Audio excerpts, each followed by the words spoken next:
Are you the tribal chief? Are you the corporate CEO? Are you the collaborative teammate, or are you the innovative facility owner? Hi there, I'm Greg Venning, and welcome to the Questing Chiropractor, the podcast that helps you unlock a buzzing, energetic practice that has structure so it can flow smoothly, so you can change the world one person at a time and align profits and purpose. And today we're going to join Nimrod and Mark in a stimulating episode of the Questing Chiropractor Podcast. We're going to dive deep into the 4 types of associate practices and discover how to keep your practice energized and inspired.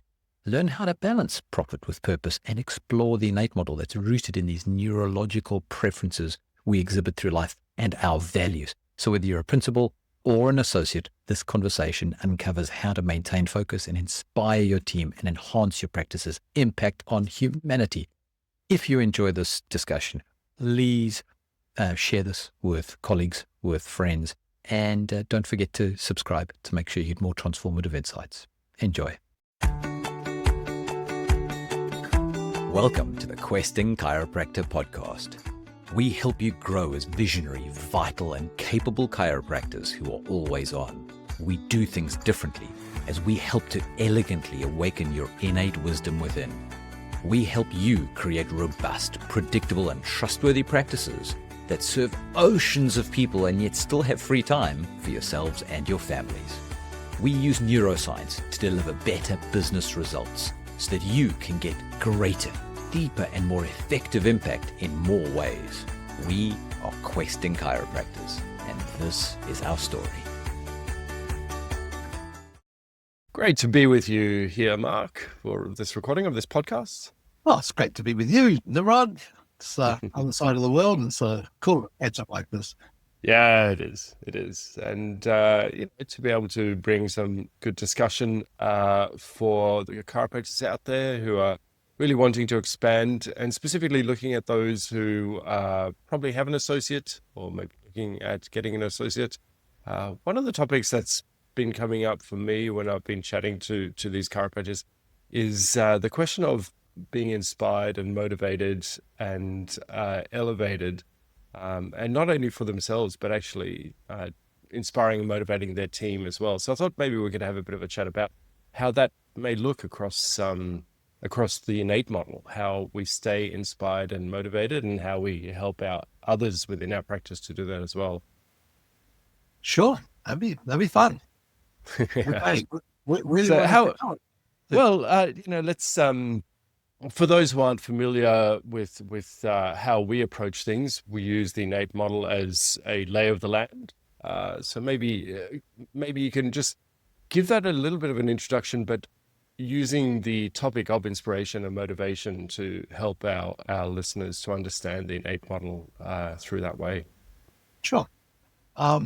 So the innate model, for anyone who is not familiar with it, is an observation of human behavior based on neurological preferences, and came about over many years of observing different so-called personality profilings, but recognizing that they're neurological traits that are driven by our values and hence gives our behavior. So that's to divide the brain into 4 rudimentary parts of right and left and front and back. So pretty simple, really, except that no one seemed to be able to chart that or wanted to chart that or see the relationship there. So that was the contribution. So within that then, if we start at the right frontal, which is an area of ideas and future orientation and possibilities, then in terms of inspiration, rather than motivation, I think is probably a good place to start there, because things haven't materialized, and it triggers possibilities and hope for the future. Does trigger an inspiring state in an individual. So within the consideration of the model, we're looking at both, in this case, say the owner of the practice or the principal chiro, and then an associate. Not that at this point in time, in this particular quadrant, we would have quite a strong distinction between the two. So the owner is in sort of the top of the totem pole. Practice is probably named after them. The procedures and policies are pretty scant, but everyone knows what they've got to do, and it can change at any minute. So there's a tendency as new things come to light, and particularly a chiro who's strong, who does the quadrant one really well, will tend to jump from one thing to another, and not have too much cemented on the tablet of the policy manual. No, it's going to be very, very minimal, probably a little bit of what the CAs are supposed to do, and that's about it. So the relationship there has to be, is one of inspiring and inspirational. So that's where I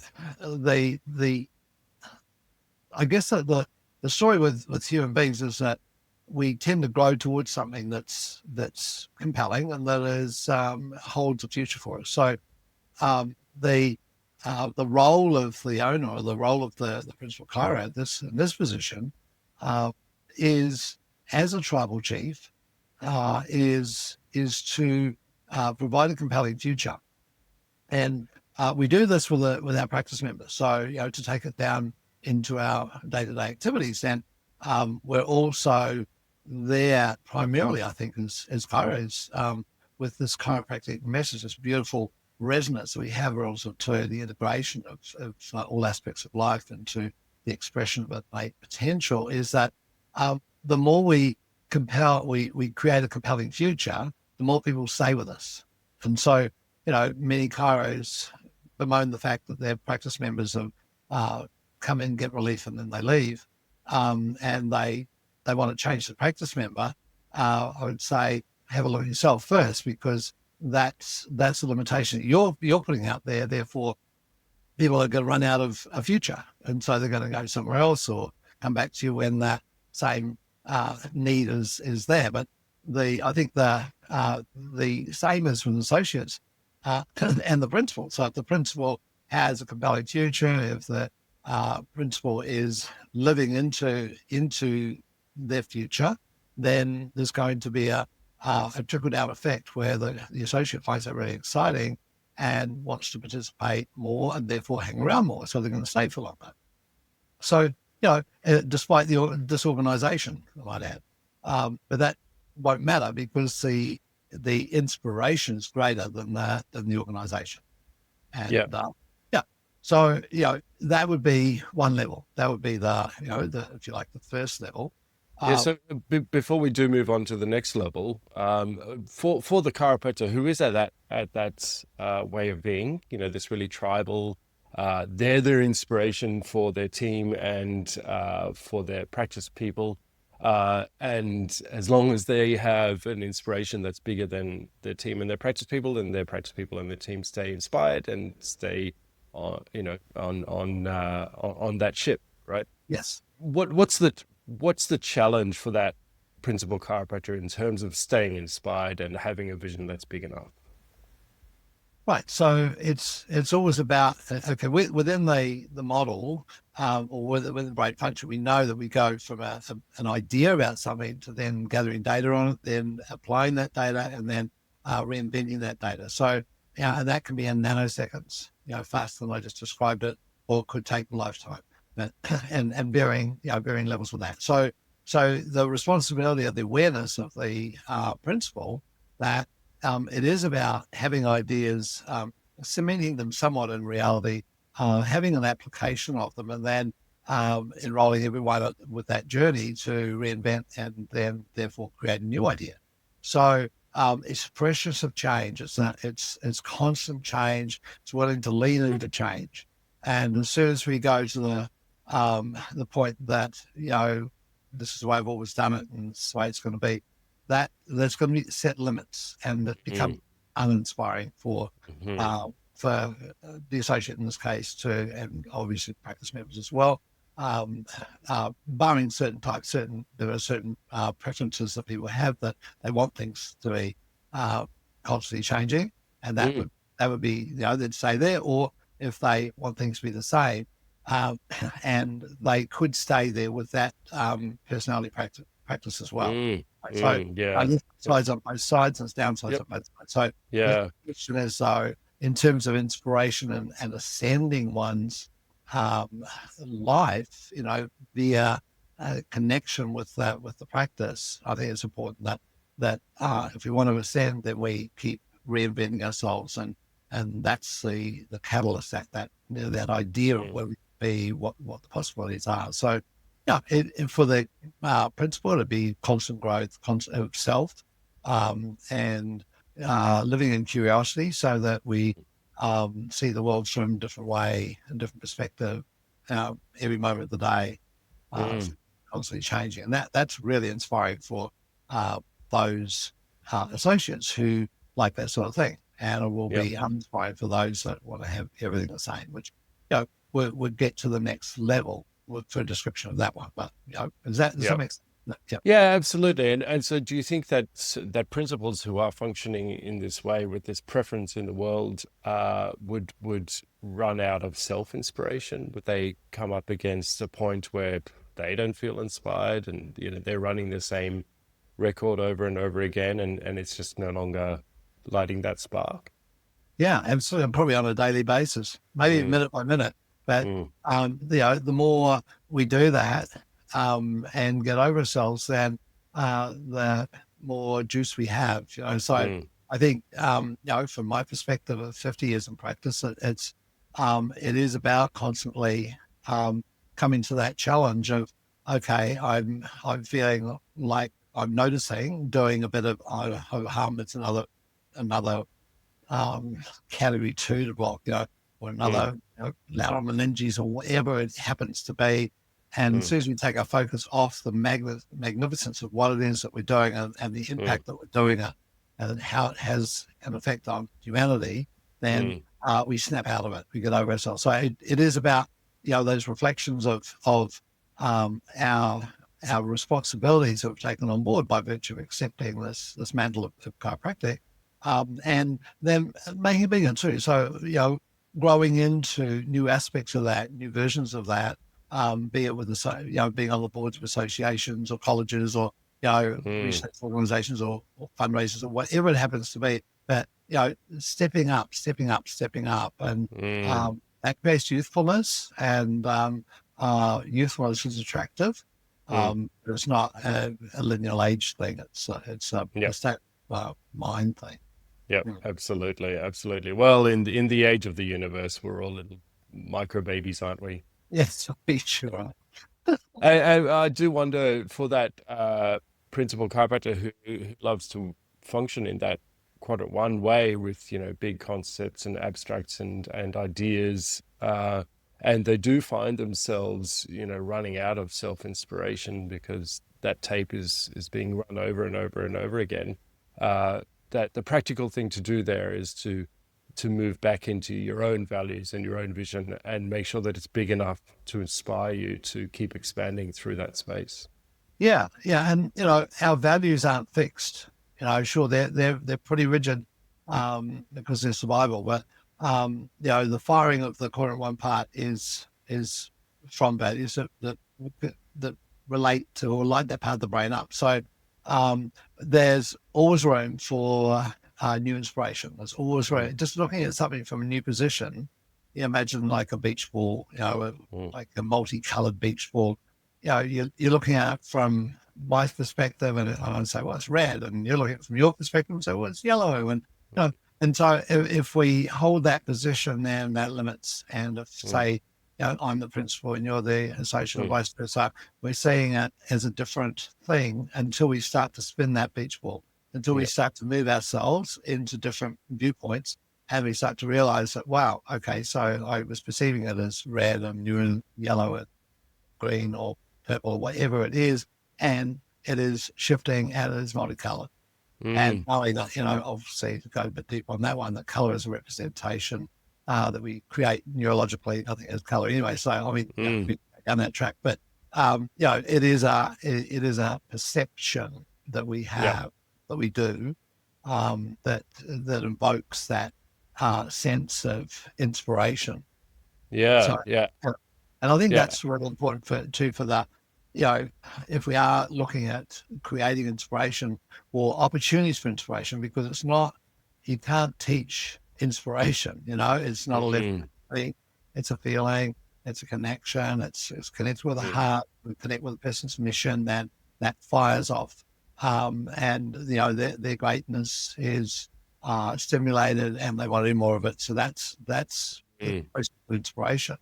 So I think being aware that we're there to do our own best thing, and if we choose that to stand on top of the totem pole, so to speak, as the guru in the practice, and the practice will all be around you, then you probably have associates who are employees, and likewise to team members, and that'll do what they're told to do, and they'll be willing to do what the boss says, even if it changes week to week. So, and that can be very inspiring for team members. Places like Google and stuff like that, they create that inspirational environment that allows people to be there as a, I don't want to be demeaning on this one, but it's sort of like a minion. They may not be owning their own self, but they own it enough to be inspired by being in that presence. And it's a great place for them to be and look their life out, or at least some aspect of their life out. Right. And I guess, maybe as a bit of a warning to this whole conversation, none of these models are wrong. No. It's the question is it useful? And I think we integrate all models. And the question is, how much are we integrating of a model that is useful and how much is not useful in a certain circumstance? So coming back to the question of being inspired, being motivated, being on value, being on task, all of these different slight synonyms for the same thing, but maybe they're not. So let's move on to the next quadrant, down from quadrant 1. Sorry, that was hierarchical. Well, I guess, the hierarchical nature to this next level, because it is left brain and it does look at things in ascending order and so forth. So, it's a reference to the past as compared to the reference to the future. So we're looking at the left hindbrain. So, in that area, one safety, one security. So it doesn't like to move too much. So the helter-skelter of the quadrant 1 part can be the precursor to a person retreating into a more corporate part that has a hierarchical nature to it, and therefore motivation is tended to be used more there, because you've got this ladder that one can climb within that structure. And we'll see this in chiropractic practices where, the chiropractor who got into chiropractic because they wanted to be a healer and serve people, sort of finds themselves having to relegate themselves to become a CEO. And, they sort of do it reluctantly to the most cases. And there are some that really shine in that area. So, but probably for the majority, it's not really their happy place, but they feel like they've got to do it because they've got 4 or 5 associates there, and they're all on different levels of the scale. So someone's got to manage them.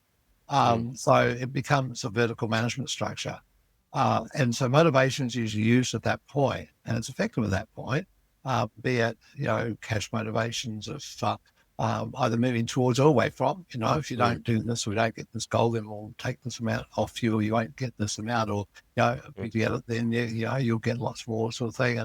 And, or, it could be in some form of KPI bonuses and things like that. They're structures that cause a person to lean into or away from. And the trick in that one is to decipher who has a preference in terms of their value structure of moving towards or away from. And the assumption tends to be from the principal who sort of owns that hierarchical structure is that people, of course, will want to move up the ladder. Well, that's not necessarily so. So it does require consideration for the differences in people's values hierarchy. But that type of practice always has a flow on of the quadrant 1 practice, which is that we spoke of previously, the bigger picture, and that sets the culture. It moves a lot slower. So because all the checks and balances of a corporate organization. Policy manuals are impeccable to the point of being taking the personality out of the individual to create an ultimate that just ticks the boxes and always says the right script at the right time and so forth. So, once again, as you said before, upsides and downsides abound in every aspect of life, including this, and remembering it's only a model. It's just a model that, we notice is, hey, this keeps reappearing. So let's, put some codification around it, but it is open to change at all times. This particular area is the most resistant to change. So, this is like, no, we can't do that. No. And we tried this once before and it didn't work, so we won't try this again, sort of thing. Yeah. Because it wants safety. It doesn't want to be hurt. Security and stability is the name of the game here. Yeah. So, predictability, manageability. Yep. And it really doesn't matter how nice you are. It's that's not really an issue at this level in this style of practice. It's more about how can you climb the ladder? How can you secure yourself as with your name on the door sort of thing, or on your desk, and have an identity of being part of a machine that, if you think of, possibly the more times gone by, but the gold watch was the reward. So you suffer now for the good of the future when you retire, And you were rewarded to climb the ladder as a result of your productivity, right? So absolutely. the more that you could produce as a result of the efficiency of the system, the more you would be rewarded to be able to climb the ladder. Yeah, and the interesting paradox of that one is that as we see with particularly say governments, for example, wasn't it the Peter Principle? You actually get promoted to one level higher than your level of competence. Yeah. And that becomes a huge roadblock to the organization moving forward. And a frustration to everyone. Oh, total frustration. Total frustration. Yeah. For all concerned. Yeah. Yeah, absolutely. So if we go back to the Quadrant preference, if we use a shortcut name for this, it's the tribal practice. And there, the motivation for the people employed there is to please the chief of the tribe, right? Yes. To just get the praise, get the pat on the head. And this isn't saying it in a condescending way. This works very, very well in many different sorts of businesses, including chiropractic practices. In the Quadrant 2 one, it's more about notice my efficiency and how much I can produce, and I want to be rewarded for that. And it's taking the human being out of the process as much as possible in order to create that efficiency. And that's not only in the way that we could use the word treats patients, but also in terms of the employees there who are looking to be as efficient as possible. And also the business structure itself, right? The name of the game is productivity and bottom line. Yeah, it commodifies it. So that, we have transactional relationships there. And the acknowledgement is more in terms of labels, awards, trophies, things that delineate a person's hierarchy. Yep. And for the practice owner, what would be their motivation? To stay on top and not let those others bite at the bum. It's like they're constantly. The name of the game is I want to be the biggest in town, right? Exactly. Yep. And I've got to keep others down. Give them just enough information, but not too much, so that they don't come up and take my place over. Yeah. So there's that, and sometimes that does lead to the person at the top ascending to higher levels, but there is a tendency to become more defensive and create the sort of the slowness or the complexity of that organization, which then creates a slowing down of the productivity. So it's kind of like that. It becomes more about saving their position than it does, their outcome. You see that in many large organizations. Self-serving at the level that you're at. So just before we leave this quadrant, if this practice owner principal is lacking motivation either for themselves or to motivate their team, what would be the go-tos? What are the practical steps they could use to get back on track? Okay, probably for the, and I'd say both of these, the previous one we mentioned and this one too, the sort of the often the go-to is they go off and get other interests, and sort of the practice reaches a bit of a stalemate, but they've got their racehorse that they follow, or their racing car, or the farm that they've got, or whatever. So it's sort of that's the new stimulus, and without getting to the point of actually reinventing themselves, they'll try and use what they have with to create some more leverage of interest, but maybe of income and so forth too. So there's a tendency, I think, for that the Quadrant 2 part this we're speaking of now, for the complexity to get greater, and that can occupy the time and the energy of the individual too, because you've got a lot more moving parts, and if they enjoy that Quadrant 2, the nature of Quadrant 2, it is about organizing and structuring and labeling and systematizing, and the place that could be their life's work. They may be the developer of some techniques or some specific protocols too, and are very quite technical, and they get quite happy within that. They don't have to have this huge practice either at that level. It could be a very small practice, but the attention is more on going down into an inductive process of quantification, rather than the opposite, which is that Quadrant 1 part, which is the deductive process of amplification. Yeah. So where the rally cry in a way for the Quadrant 1 is, look at how amazing my tribe is, as they move towards my vision. Yeah. The rally cry for Quadrant 2 is, look at how well organized I am at these different levels in my life. So even though I've included other activities, each part of my life is so well organized, I can run them all, and they all run well.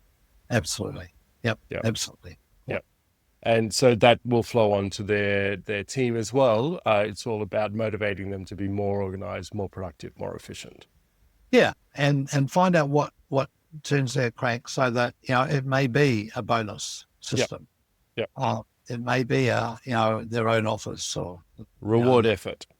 Yeah, exactly. Yep. There's something there that acknowledges, and it can also be a stepping over place for a person who's been sort of feel like they've been burned by the Quadrant 1 style of practice, where the boss goes his own way all the time, or her own way all the time, and didn't give me just tell me what to do, to a point where they can actually have their ego stroked a wee bit by having this Quadrant 2 style, where everything's organized, it's structured, they know exactly what they've got to do, and so they can take the attention off the personality and just focus on themselves, and that can be a very useful stepping stone.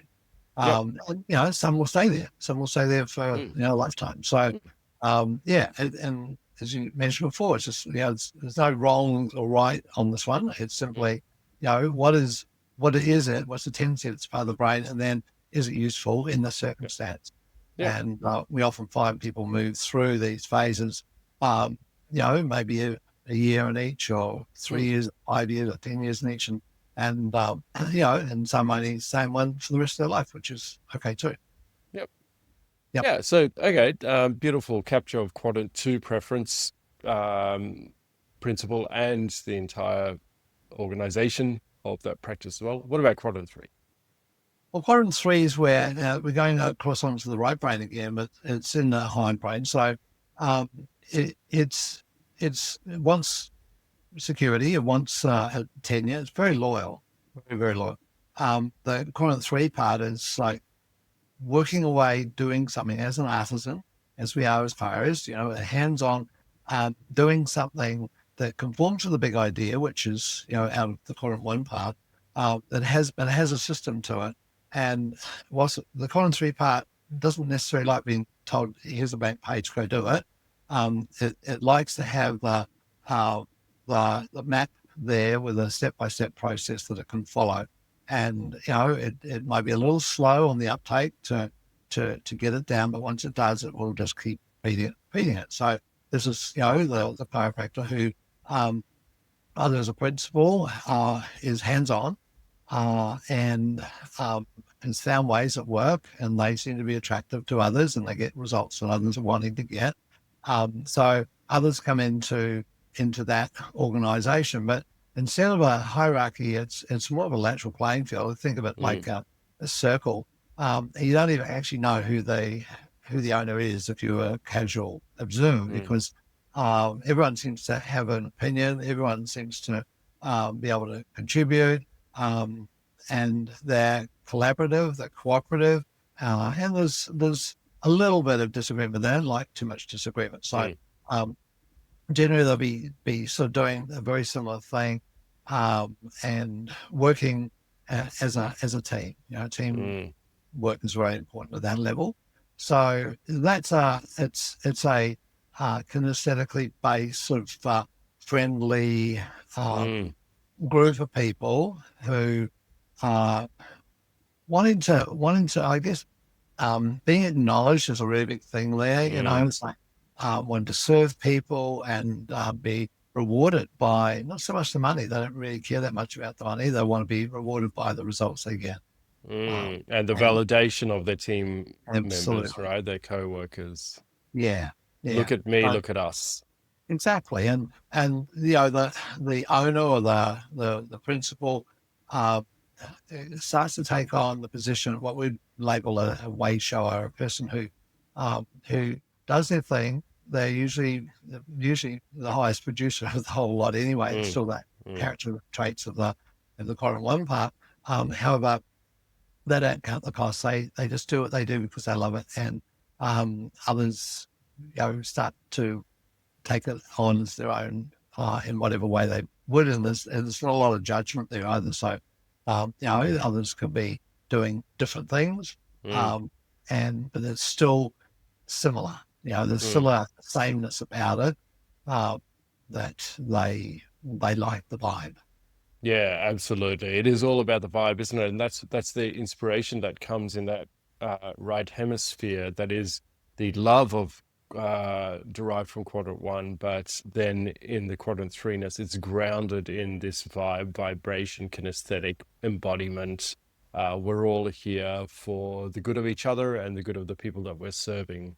Exactly. And so, like the inspiration is out of the one, that sort of forced structure of motivation is in the 2, and then the vibe is in the 3. It's just everyone gets a hug, and it's that sort of style. Yeah, and so that really points to the question of when this Quadrant 3 style practice loses its inspiration, grounding, direction, then what is the principal called to do? The principal does their thing and makes sure that everyone's looked after. It's the relationship extends way beyond the individual in the practice. The principal creates the vibe and maintains the vibe, I think, by being involved with their lives, so that know all the kids' names and birthdays. Be there in their weddings and their times of mourning and their babies being born and all that sort of stuff. It's there's a collaborativeness that takes place there where inclusion's a key word, and that's not it's when you're taking on someone into that style of practice, you're looking at how their life is, not just about we want to make sure that there's a connection that travels right across, because that's the way the vibe is taken.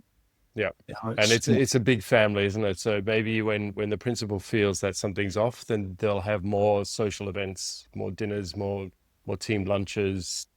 It's maybe more in practice parties with their practice members, those sorts of things. Exactly, and the Quadrant 2 part, the more corporate part, will look at that and say, what a waste of money. That's not efficient. It's not productive. Yeah, give them a whack, Great. So that's Quadrant 3, and I think a lot of chiropractors relate to that, won't they? Yeah. The 1 and 3 would be the majority of chiropractors. But from the thousands of chiros that we've had do the innate model quizzes, 1 and 3 or 3 and 1 comes out on top. Every now and then you get some Quadrant 3-2s or 2-3 chiros. They're more the support staff. Yep. And so maybe just a little bit of a tip here, because this Quadrant 3 style practice, and if we're talking to the principal chiropractor, is going to be really put off if there's a bad apple. Yes. So, right. Yep. So what would they do in that circumstance? Yeah. Wow. It does happen from time to time, and it's not necessarily poor hiring, although, it can be, inaccurate hiring, but I think people go through their life differently. We're all on a different trajectory, and it's the choice of team is about what's the direction that we're wanting practice to go, and where are the gaps right now, and over time those gaps can get filled. The direction of the practice could slightly vary, and definitely the direction of individuals is varying. So there comes a time when we need to be fired up to our next level, which is the process of letting a person go. So being aware of that and having that really clear defined, I think is important, as an expectation that, look, chances are that at some stage you're going to outgrow the practice, or the practice is going to outgrow you, or you're going to want to go off and do something different. So let's serve each other, and particularly ourselves, by being willing to identify that and make a call when that's the case. Sometimes that's, things happen sooner than we would expect, and we have to make a call in terms of, is this really floating your boat? Is this really fulfilling? And often, particularly in Quadrant 3 part, it's just like, what, I need time by myself, or I need to work on this project by myself. And so this is a stepping off point for, I look back through a lot of our associates over the years, is that's when they will go out and do something quite different. And often they've been in practice, say 14 years, 15 years, something like that. And they go and they sit on the mountaintop for a period of time, or they do a PhD, or a master's, or they're doing something that is going to put them in a different position, right? So and there's too much distraction within the lovey-dovey nature of kumbayas for them to stay. And it's important to identify that, for them to identify it, and for us to be able to call it. So, and that it's all part of, the vibe is in and out too. It's like the vibe attracts people in and keeps people there as long as they vibe with the vibe. And then when their vibe is starting to shift, then that time comes when they go off and they seek the higher purpose. Yep. Absolutely. Yeah. And I think, while the Quadrant 1 is about the tribe and pleasing the chief, Quadrant 2 is about organization and efficiency. This quadrant is about our vibe and our skills as well. And so, as you just mentioned, some chiropractors may look to upskill in various ways, whether it's technique or science or whatever it is, communication, business. If they've gone beyond the capacity of this practice, then they're going to find themselves wanting to move on. Yep, absolutely. Yeah. And so let's look at how the Quadrant 4 style practice runs and how it stays inspired in a big way to create amazing change and expansion in the world.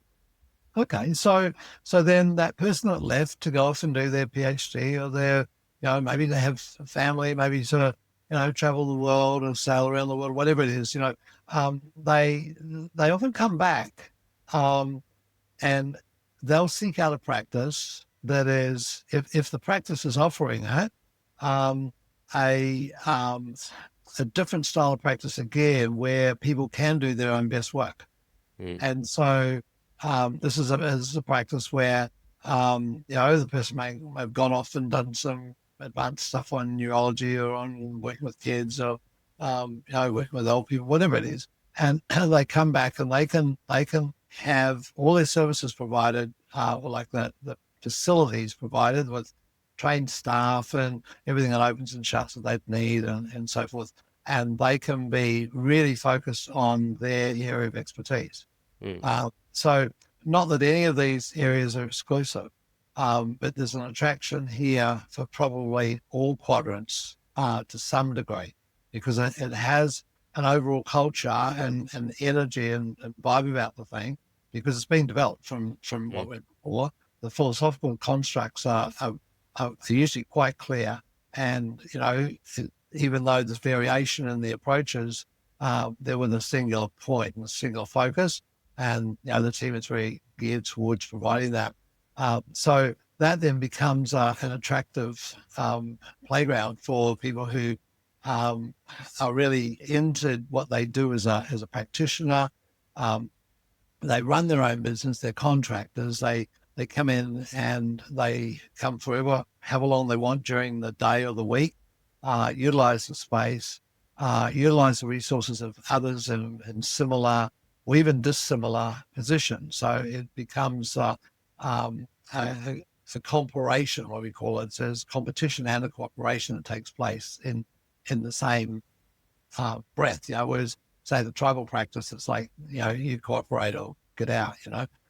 So the quadrant 4 part is like, hey, we really like robust arguments. We like robust discussions. We like difference. We like challenge. But at the same time, we've got the quadrant 3 support that's with it. So, it's quite a paradox, really, in terms of, some people just can't handle that, Yep. And others thrive in it. So so that's usually the more mature chiros that get attracted to that. They may have had that's not mature in age necessarily. No, they're mature in terms of the ability to assimilate diversity, be able to be really one with difference, and also sort of quite active discussion, which and disagreement. I think that's an essential part of it. We don't find there's a lot of those style of practices around. Just because of the fact that most chiros don't like to have disagreement. They like to be liked, and so they like the quadrant 3 part, but they stay away from politics and sort of things that are maybe in your face and challenge the polarizing systems. Yeah. So but nevertheless, it's a very valid process, because then you do not know who the owner is. The owner doesn't have to be there. The owner may, have their 1 or 2 days or shifts a week, and or not even that, and they work on improving the practice. They're usually developing themselves as well in that area. So the motivational factor is there because of the competition. But then there's a reward factor there with the cooperation.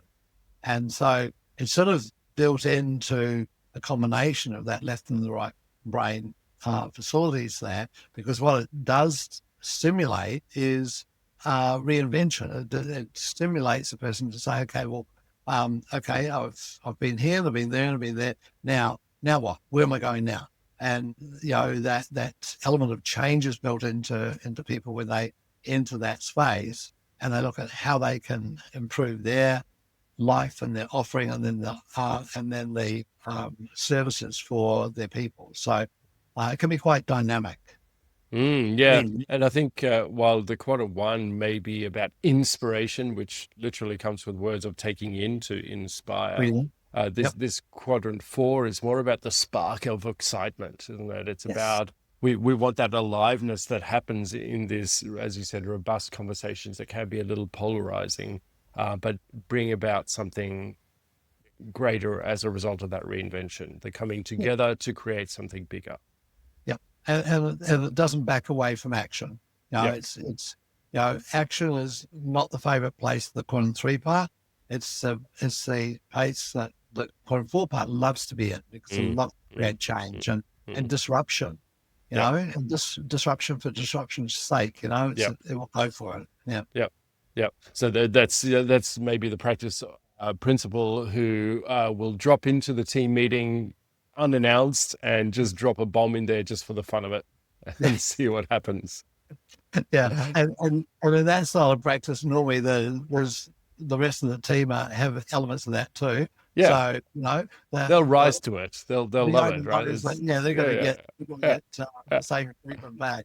Yeah, absolutely. So maybe the opposite of that exciting spark for them is stagnation, and muddy, still waters.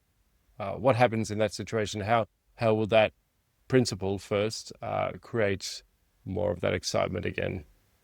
Okay, so there's often a situation there where, because there's no limitations as far as the principle goes on time or geographical location, it's often the case too where people will, or chiros will say, okay, well, I can have the best of both worlds here. I'll set up my own little practice down the road, and I'll still practice at the main practice. So I can get stimulation at the main practice, ideas. There are things that I want to build my own little tribal practice here, because I want to do certain things my way, exactly.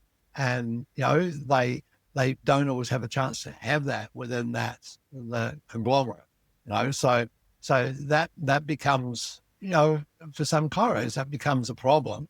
For others, it's seen as an asset. And there's agreements in place around, the value of the practice members and so forth. So that's honored, because it can be reciprocal at that point. They may get new people in at their practice, and then if they decide it's easier to come over to our practice, so to speak, and for time wise or for whatever reason, parking or whatever, then that becomes an exchange that's done between our practice and their practice, and vice versa. If they take someone from our practice and they go to their practice, that exchange is also honoured. So there's a different level there's a high level of trust and a different level of interaction.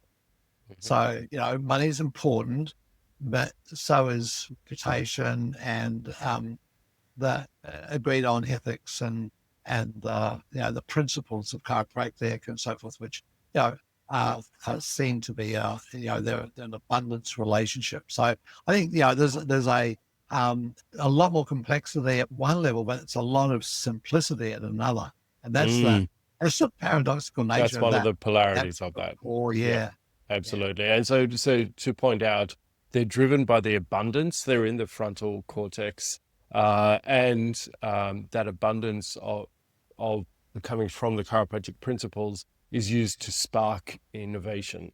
So that's when they're feeling stagnant, then come back to those values, those principles of chiropractic, and the abundance of universal intelligence. This is something that Quadrant 4s will lean into, because they can get it, the bigness of it, and have that drive innovation in your practice, in your team, in its ability to create change and impact by taking quick action, really quick action here. Yeah. And so, to look at it from the principal's point of view, the challenges in the Quadrant 1 would be that, hey, I've got to control these people. I've got to, make sure that they do what they're supposed to do. And at the same time, I want to be free. And it's sort of like, there's quite a push-pull there. That's where often the next model, where that principal, even though they don't really like organization and structure, they put themselves as the CEO, and that's a real headache, because they're having to deal with all these other problems that are minutiae, which they, it's not their thing. But it is a solution to the previous issue. Mm-hmm. Then the move across into the Quadrant 3 part, there's a challenge there, which is more around ego, because we want to be lovely to everyone, and we want to see all the people. And when the associates start seeing people that we've seen for many years, it's like, oh, well, wait a minute, this is, I want to see them. I've seen them since they were babies out. And so that becomes problematic for the individual. It's sort of mediated by the fact that there's a great abundance because everyone's pulling and it's bringing in more people into the practice. So it can be rationalized quite easily, but it's just that little tug that's like, but they're people, they're my people, and so that becomes a challenge. Then it goes across into the fall where it's more pragmatic. So it's seen that, these people are seeing people I used to see, but that's okay because the company itself is getting a cut out of it. So we can stand that for this amount of revenue that we're making here. So it becomes a different sort of model. It's not as personal. And the challenge there, because you're on the line of challenges for the Quadrant 4, is we're not innovating enough. We've got to make bigger impact, faster change. And so that's going to drive all the way back around to Quadrant 1. Yeah, it does. It does. It's interesting. We were getting a little bit. There were several things we were wanting to do. We're starting to do. We begun a rebranding process in a practice, because it's been 10 years since we rebranded, and it was being drawn out. It was just really a bit sluggish. And over this last month, we had an incident where the place flooded. So essentially, the whole team came alive. It's like, oh wow, this is our opportunity. Really, now we've got to rebrand now, because we've got to put in new walls and new carpet, new tables, and etc. So it sort of was seen as the universe giving us all a kick in the butt and saying, okay, get onto it. Let's finish what you started. So but that, I think that it's really palpable, the changes that's brought about in the team by having a new project to get sorted on. And this really sparks an amazing conversation that we should probably reserve for another podcast, and that is, how is change managed, created, and emerged through the quadrants, and the quadrant fullness of it is, when stress gets big enough, we're going to change. And that's what's happened. Yeah, that's right. Well, it will change for us.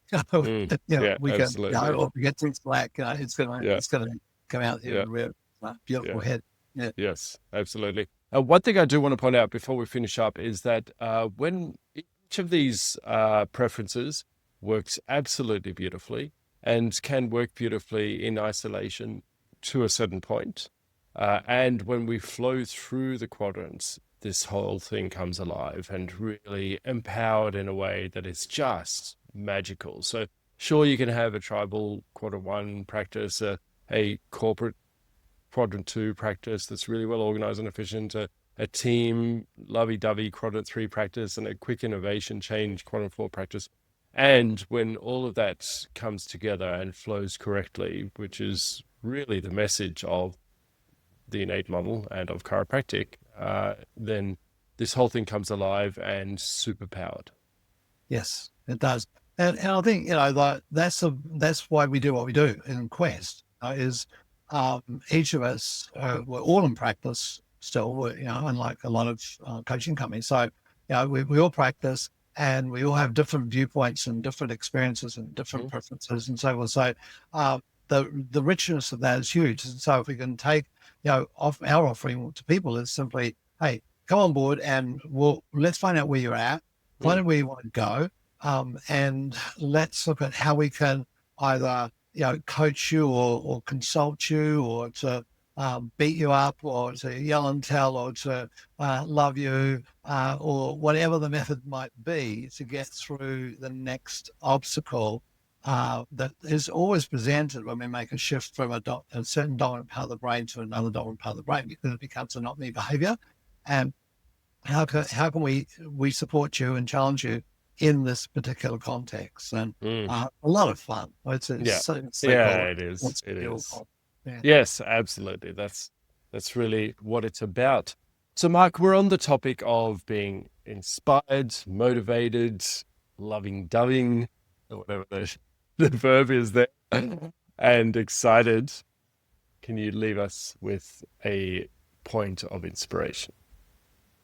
Yeah, so probably the faster we can move through each of those states within ourselves, from an idea to actually gathering some information rather than just constantly scrolling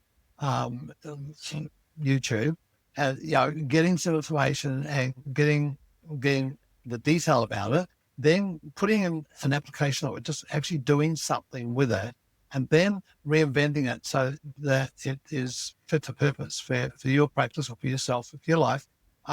That's one cycle. The faster you can do those cycles and the more often you do those cycles, the more the lighter we become, the lighter the energy that goes through that center point and it lights us up. And so in terms of, health and vitality and interest and inspiration and just a joy for life, the more we can do that, the greater the opportunities are for us in our life. So I think, see it as you'll be aware of your particular preferences. You'll be aware where you're quite stuck. You'll also be aware of the fact that, hey, you could create another level of this by pushing the unvisited or the area that you don't normally go to, and that'll push you across. And usually, once you go through that one obstacle, it becomes easier to navigate the next couple of obstacles. So you get some momentum going. So I think that's it's really about taking action at each of those levels, whichever is right for you. The next step. Yeah. Beautiful, beautiful. And to bring it back to the chiropractic principles, identify the interference and bring about some energy to create that to be removed. And as you flow through this with more ease, this is a process of becoming more enlightening as we do that. Yeah. Beautiful. Well, thank you so much for illuminating us in this enlightening process. And I think that there's some really useful understandings and practical tips and applications there. And of course, as always, we at Quest are here to support everyone's growth and moving towards being more impactful for themselves, their teams, their communities, and the world at large. Absolutely are. Thanks so much, Nimrod. Thanks, Mark. There we go. Speak soon. Cheers.